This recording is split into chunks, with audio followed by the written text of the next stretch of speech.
முருகன் பக்தர்கள் அனைவருக்கும் அன்பு வணக்கங்கள். என் அன்பு குழந்தையே, இன்று மதியம் 3:30 மணிக்கு உன்னுடைய துணை உன்னை அழைக்கப் போகின்றார். இனி உன்னுடைய வீட்டில் என்னுடைய ஆசிர்வாதத்தால் சுப காரியங்கள் நடக்கப் போகின்றது. நீ தோல்வியே அடைந்தாலும் துவண்டு விடாதே.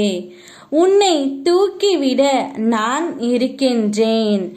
என்னையே கதியென வந்த உன்னை எப்போதும் நான் கைவிட மாட்டேன்.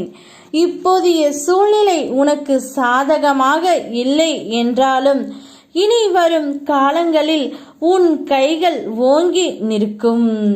இது என் சத்திய வாக்கு. உன்னுடைய உயிரான துணை உன்னை அழைத்து பார்க்க வேண்டும் என்று சொல்கின்றார் தங்கமே. அதுவும் இன்று மதியமே உன்னை அழைத்து பேசுவார். நிச்சயம் இது நடக்கும். ஒரே ஒரு முறை இந்த பதிவை நீ கேட்ட அடுத்த நொடியே உன்னுடைய துணை உன்னை அழைப்பார் தங்கமே. உனக்கு மகிழ்ச்சியான நாட்கள் நெருங்கிவிட்டது. நீ எதை பற்றி கவலைப்படுகின்றாயோ பயப்படுகின்றாயோ அதை நான் உனக்கு அற்புதமாகவே செய்வேன். ஏனென்றால் நீ அதற்கு தகுதியானவர். நீ என்னை நம்புகிறாய். நல்ல வேலையை செய்யும் போது உன் மனம் குழப்பம் அடைவது சகஜம்தான். ஆனால் உனக்கு என் மீது நம்பிக்கையும் பக்தியும் இருக்கின்றது அல்லவா? அனைத்தும் உனக்கு சுமூகமாகவே நடக்கும்.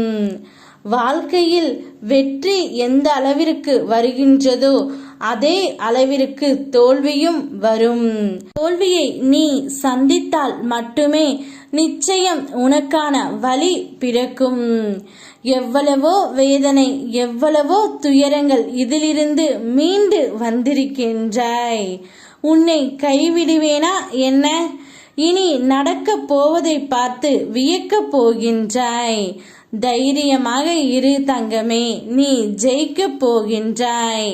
உன்னுடைய துணை உன்னை அழைத்து பேசவும் போகின்றார். திடீர் திருப்பமாக உனக்கு இப்பொழுது அழைப்பு வரப்போகின்றது. நீ ஆசைப்பட்ட அனைத்தும் உனக்கு நடக்கப் போகின்றது.